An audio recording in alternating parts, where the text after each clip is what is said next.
I used to think was impossible. I mean, if you look it up anywhere on the web, it says that reversing PCOS is impossible. But you've done it, and I think that's incredible. So, the old habits have to die and the new habits should replace it. And obviously, if the old habits come back, then the disease is going to come back. But that doesn't mean that it's not reversible. Everything is reversible. Common misconceptions about women's health and menstrual cycles that you've come across. So, like for example, the big one is that pain during periods is normal. The second one is obviously mood swings, that you have to, you will get mood swings before periods. But no, that also is a part of the PMS. And if you take care of yourself. When I was growing up, all of my friends, it was so normalized for people to be in pain during their periods or, having mood swings. And it's really sad that women are expected to kind of just get on with their lives and not really understand that this is an indication for something larger. On social media, a lot of people are talking about cycle syncing and knowing which stage of your cycle you're in and changing your behavior in accordance to which phase you're in. So what are your opinions on that? Do you agree with it? And how can you live in sync with your cycle?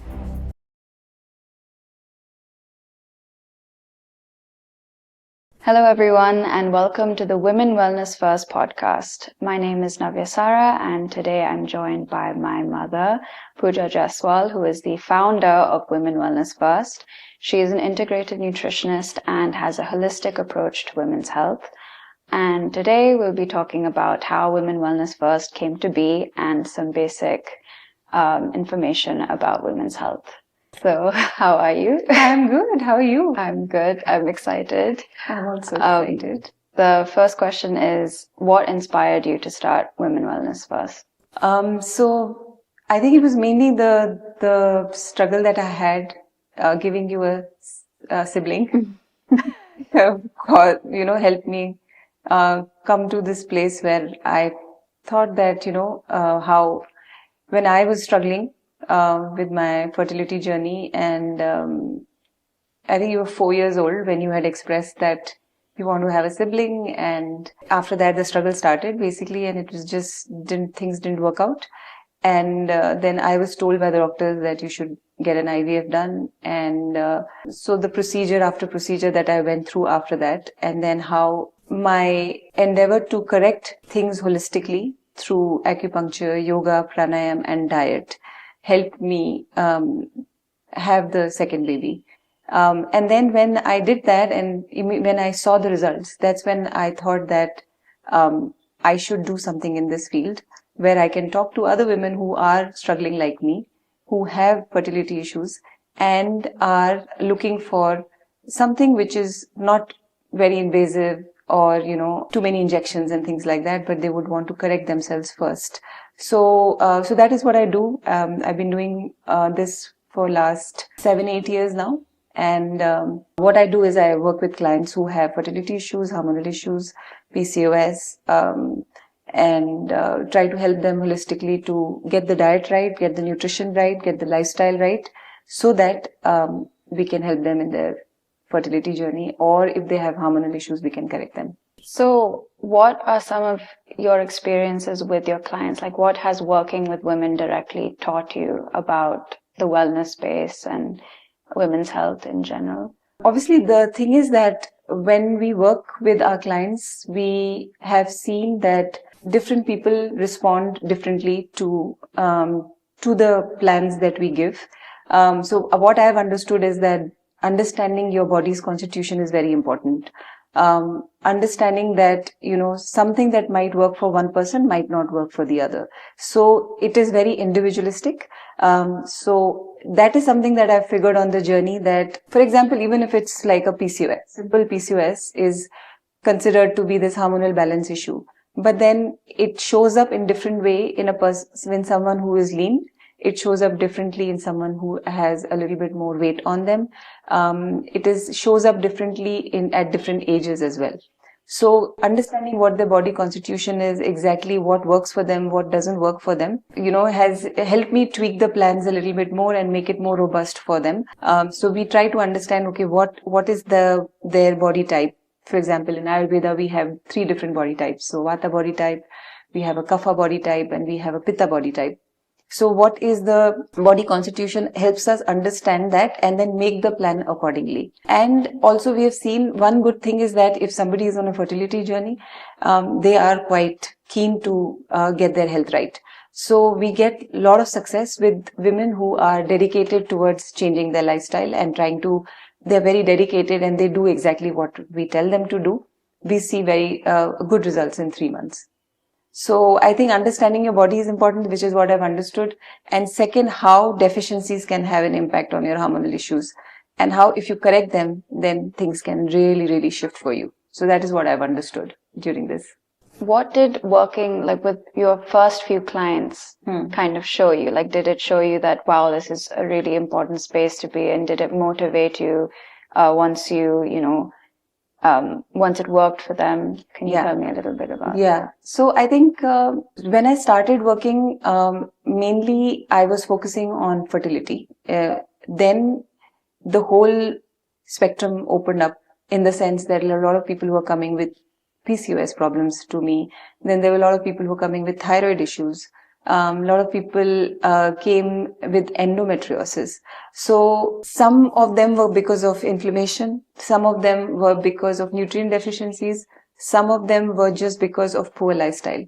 And so when we were trying to figure out, when we do the first appointment, when we spend an hour with the client, we try to understand exactly what their lifestyle is, what they eat, when do they sleep, what supplements they are on, and we have a detailed blood report that we check as well.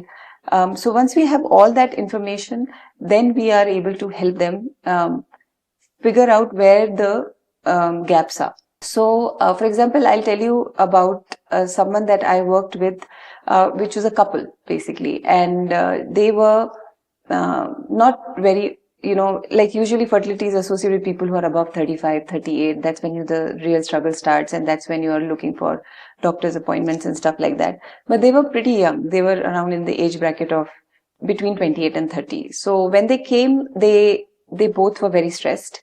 So they basically, when we had the joint appointment with the couple, they were, their shoulders were very tight and they were like really worried because the doctors had told them that there is a lot of issues and some surgery has to be done, some IVF has to be done, and AMH is really low, and things will not work out for them. So they when they came to me, first of all, I told them just relax, because there is nothing to worry about.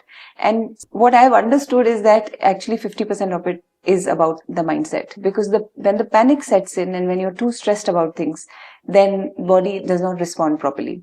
So relaxing, first of all, and being okay with what things are, and understanding exactly that your stress might be coming in the way. So when I relaxed them and I told them, this is possible, there's nothing to worry about, let's just go through what you're eating, what your usual lifestyle is looking like.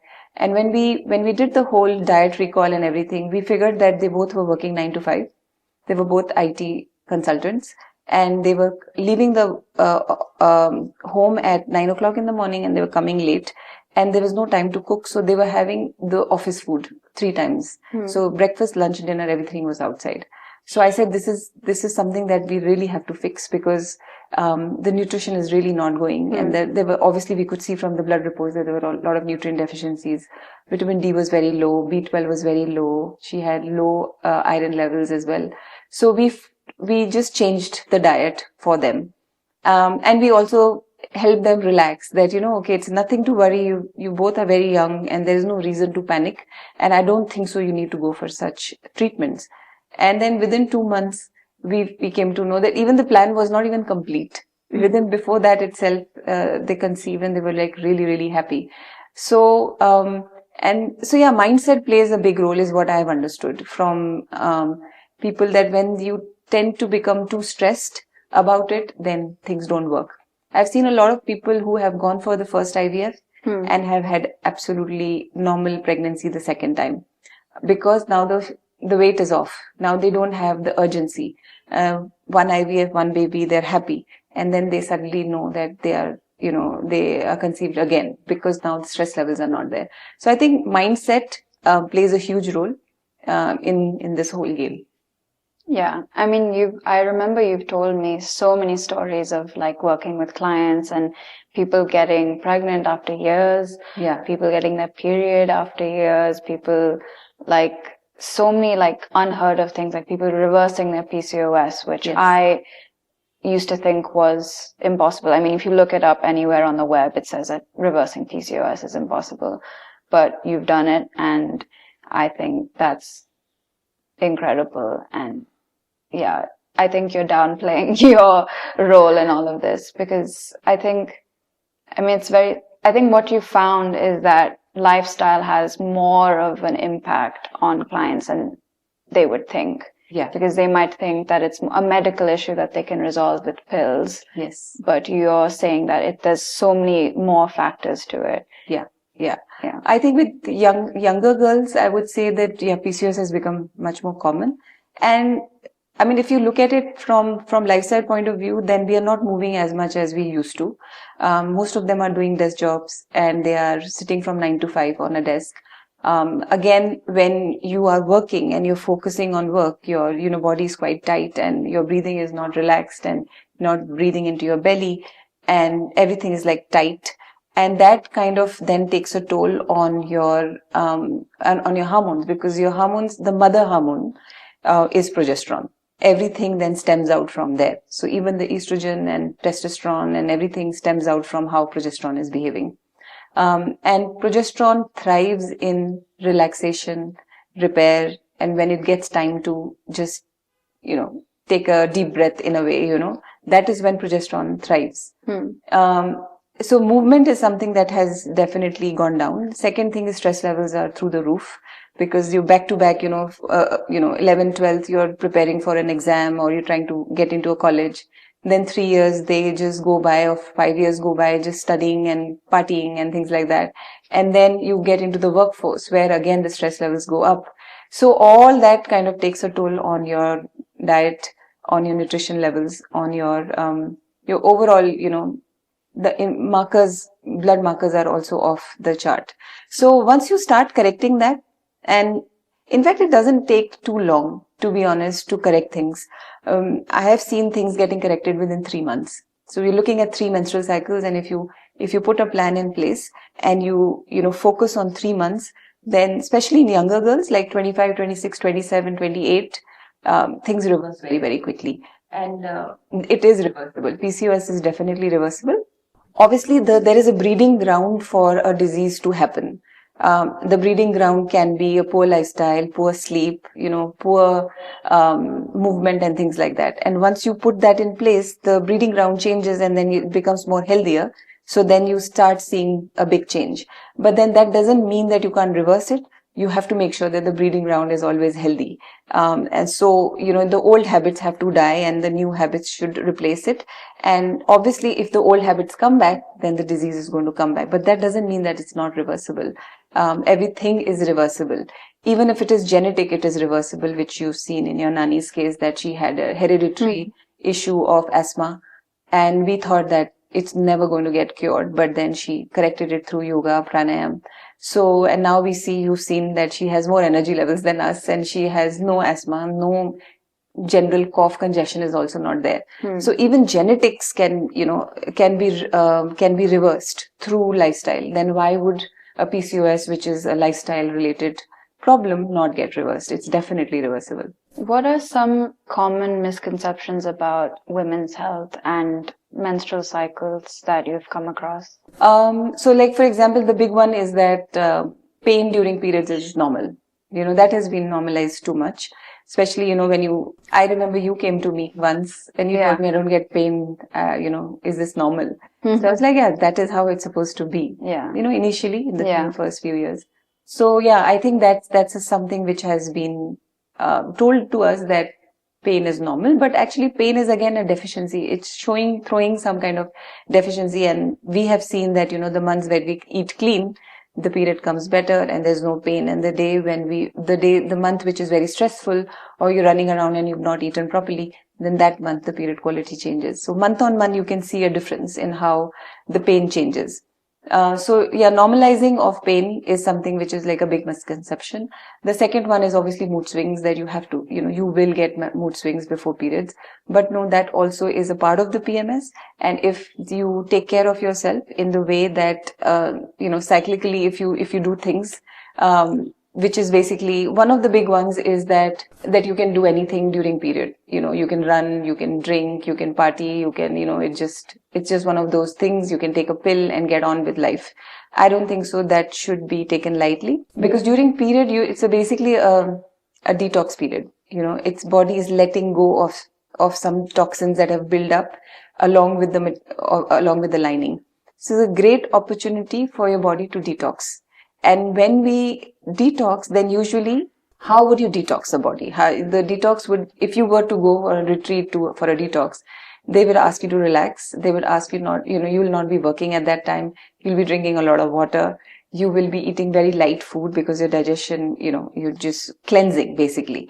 And you will obviously not indulge in any high stress activity, or you'll not be smoking, drinking and things like that.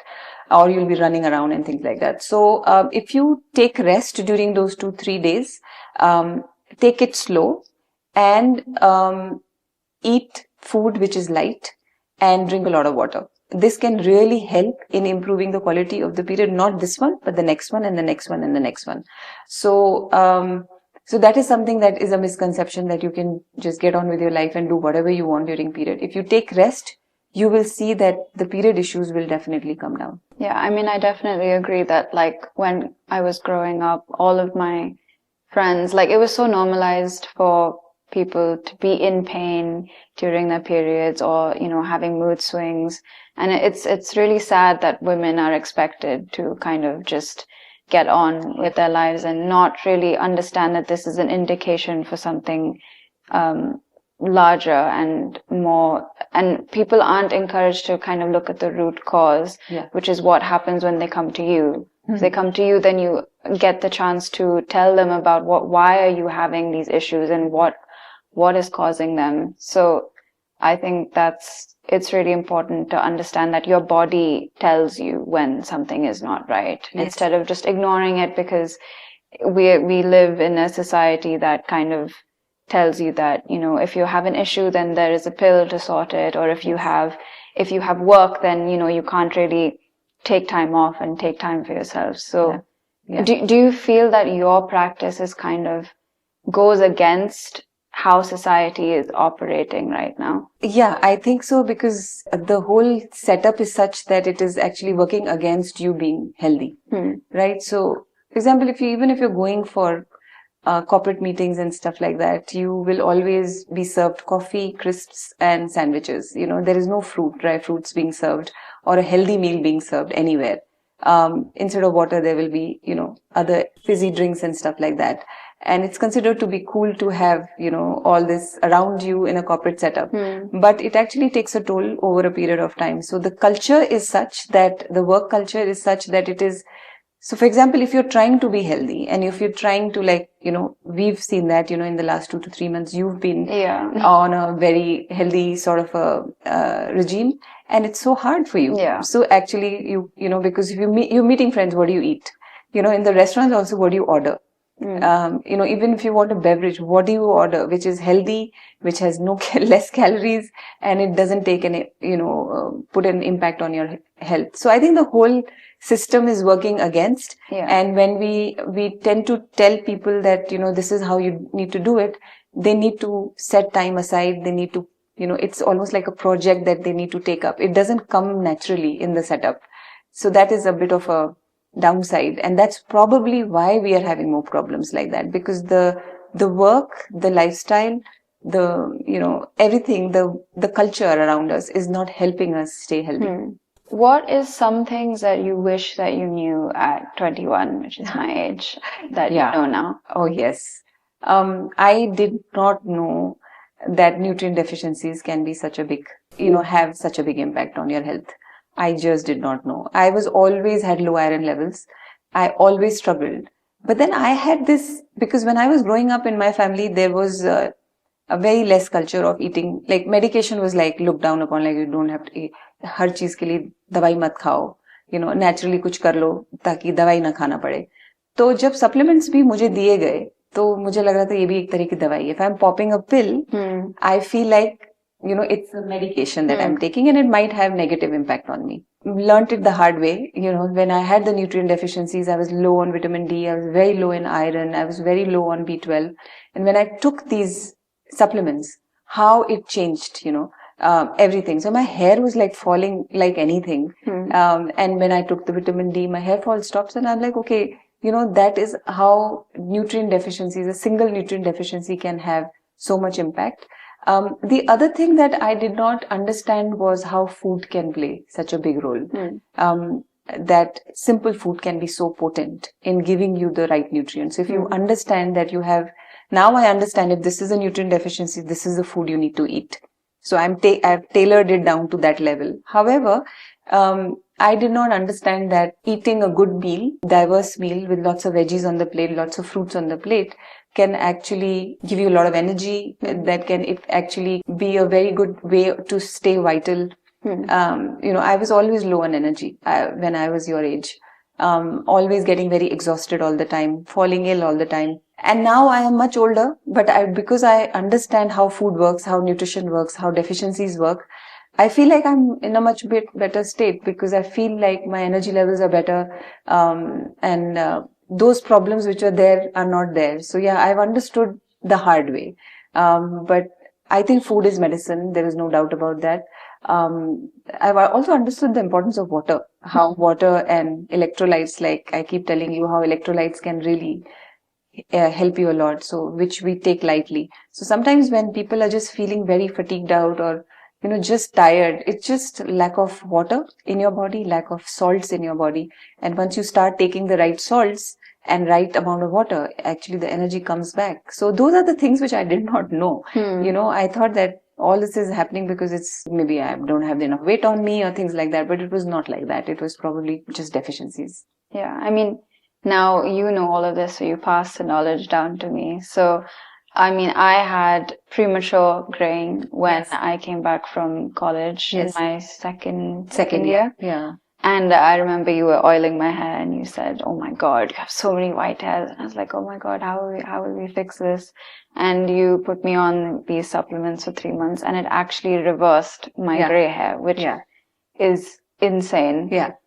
Which is such a simple thing that people don't catch early and they don't take it seriously and they think, oh, it's okay, like, doesn't mean anything. But you should think that it's irreversible because I started graying at the age of 26. So I did not know at that time that it was because of just simple nutrient deficiencies. I thought that this is irreversible. And once you start graying, that's it. There is no coming back. But then obviously now I know better that, it's at the end of the day, again, graying of your hair is a symptom of some deficiency that the body has. And once you fix that through food, through supplementation, then that hair can start to repigment, which is great. Yeah. And also a lot of people don't know about this, which is very important. Yeah. I've heard a lot on social media, a lot of people are talking about cycle syncing and, knowing which stage of your cycle you're in and changing your behavior in accordance to which phase you're in. So what are your opinions on that? Do you agree with it? And how can you, live in sync with your cycle? Yeah, I think it's really, really fundamental to how the biology works. And that's why, you should not think that you're just like men, because their physiology is very different. Our bodies are very different. We have follicle stimulating hormone, luteinizing hormone, testosterone, estrogen, progesterone. These are the 5 hormones that go up and down in the whole month to give you a cycle at the end of the month, right? So, whereas men only have testosterone. So, they have a 24-hour cycle where the testosterone goes, peaks, and then comes down. Whereas our cycle is a month long. So, it's a 28-day cycle where you have estrogen dominance in the first half of the cycle and progesterone dominance in the second half of the cycle. So it's very different because, the hormones are going up and down and they are getting released in a certain proportion to make sure that you get a good lining and then good ovulation so that you can have a good healthy period at the end of the month. That's why the whole concept of women wellness first, because women wellness first is where you keep the men aside. You do not club things that, okay, everything that is applicable for men can be applicable for women as well, because you have to understand how your body works. So for example, if you're looking at a menstrual cycle, it has 4 phases. So the first phase is the menstrual phase, where you're bleeding and you're in 3 to 4 days. As we had discussed that if you do not exercise, do not stand for very long hours, or do not walk a lot, and do not physically exert yourself, stay put and take warm drinks, stay hydrated, and eat very light food, you can actually have an impact on the second phase of how the second phase starts. The second phase is the follicular phase. Follicular phase is where you're born with a million eggs in your ovaries when you're born. Like a girl is born, you usually have like many eggs which are latent in your body. Out of that, by the time you hit puberty, they become 150,000. They reduce in number. So 150,000 is left. Out of that, 20 of them start getting developed at the beginning of the cycle, follicular phase. And follicular phase is because tiny follicles, they start developing. One of them becomes an egg. The rest, everything gets discarded from the body. So that egg then releases around the day 14th, which is called the ovulation time. Ovulation time, again, your mood is during the first half of the cycle, because estrogen is peaking and follicles are getting made and egg is getting made. The body is basically in a very energetic stage because it's a growth stage. So you feel more energetic, you generally are more social. You want to meet more people. And generally the energy levels are up, the vitality is up. And then once the ovulation happens, after that the second phase of the cycle begins, which is the second half of your cycle, where now the progesterone goes up and estrogen starts to decline. And now what does the progesterone do is basically starts to make the lining, which is going to shed. So next 15 days, even till day 21, day 22 also, you will see that energy levels are okay. But then after that, there is a slight dip in your energy levels. You feel more fatigued, more tired. You feel a little bit more introverted. You feel like you don't want to meet too many people around that time. You had told me that you start looking a little uglier just before period, because you start getting acne, you feel a little bit more bloated, there's no puffiness on the face. So all that water retention is happening in just a week before the cycle, and then you get the period. So all this is happening cyclically in your body. So thinking that your life can just be exactly the same throughout all 4 phases of cycle is working against your biology. So if you understand that you are phase-wise, things are changing, then cyclically, if you are more active and you're more, taking on more bigger projects in the first half of your cycle, and 1 week before period, try to slow down a little bit, even in terms of exercise. If you can slow down the kind of exercise that you're doing, then that can really help making you more productive.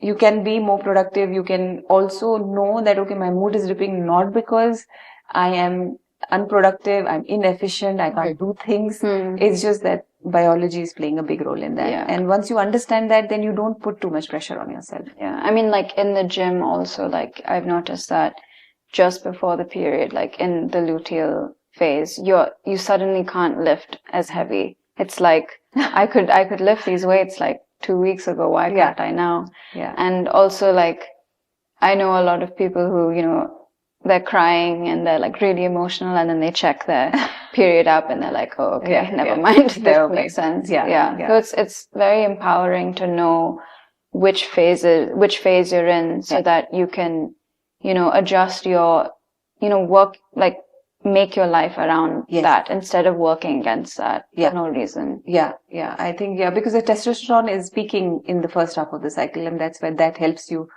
in the gym. It helps you with the performance, the weight that you're picking, and testosterone really helps with this, and you can build more muscle in the first half of your cycle.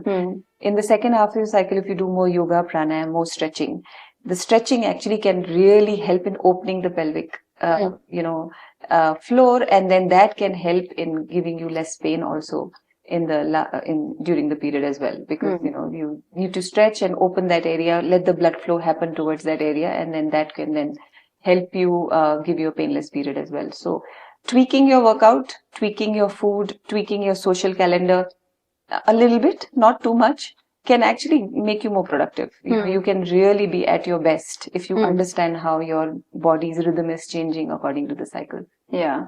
So when you've been researching in women's health, like how significant is doing pranayama and yoga to women's health, or just generally?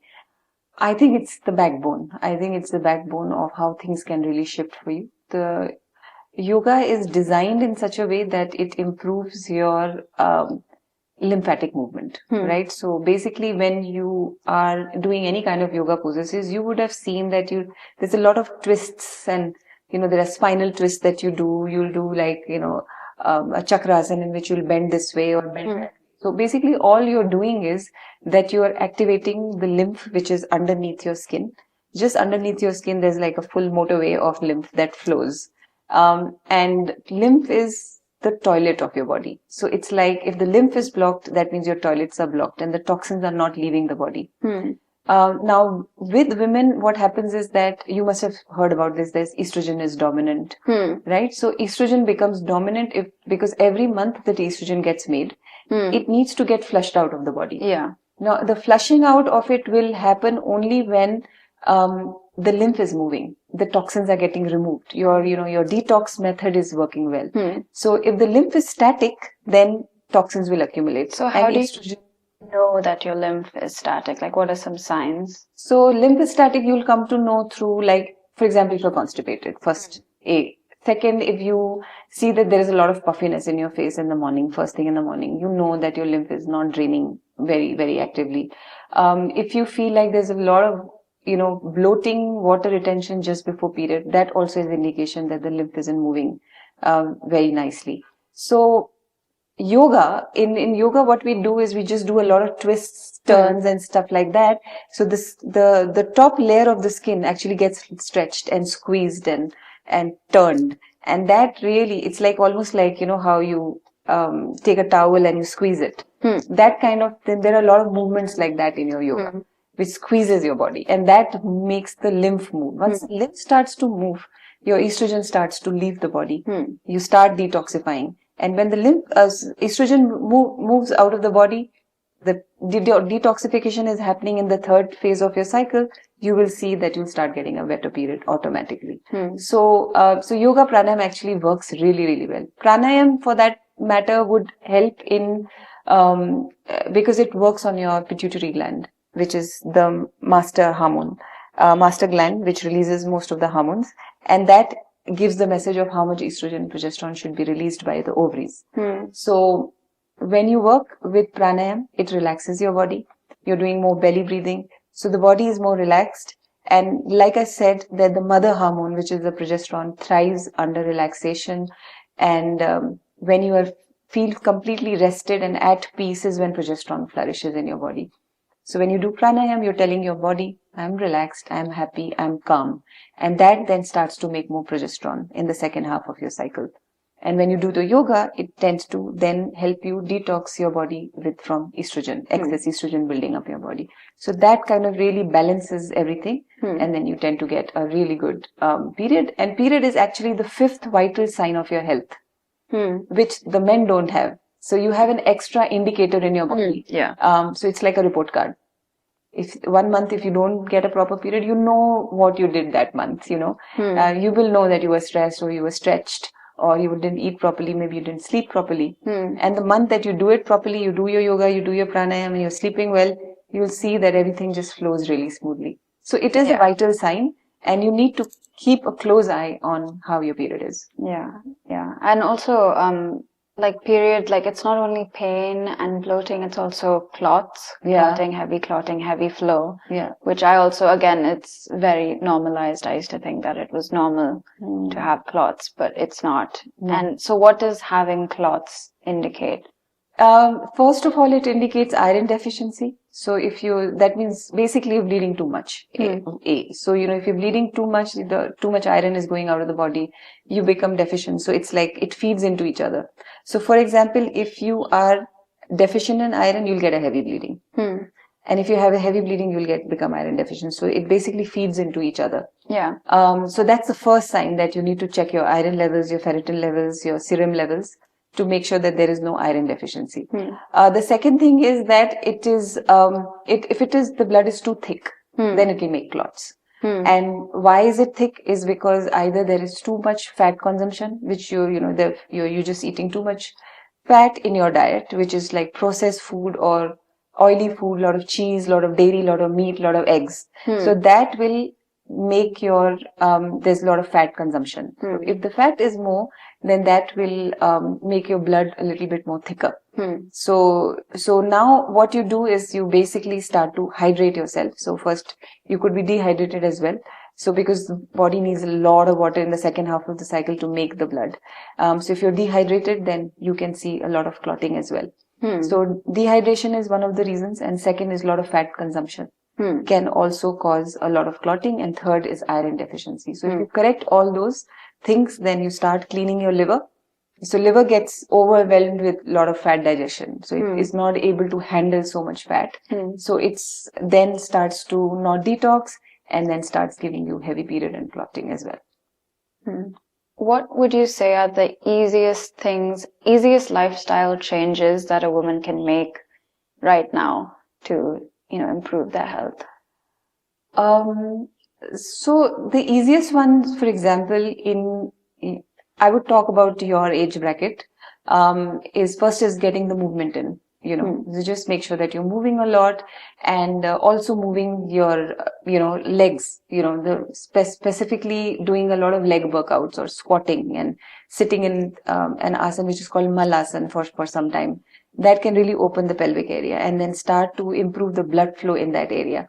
Otherwise, if the blood flow is static, the circulation is not happening, that's when you'll see a lot of, accumulation happening. So the clotting will happen, or fibroids will happen, or cysts will happen, because just the blood is not flowing in that area. Little bit of weight also that you're putting out around the stomach will give you an indication that your uterus is slowing down or your ovaries are slowing down. So making sure that there is a lot of movement on a daily basis.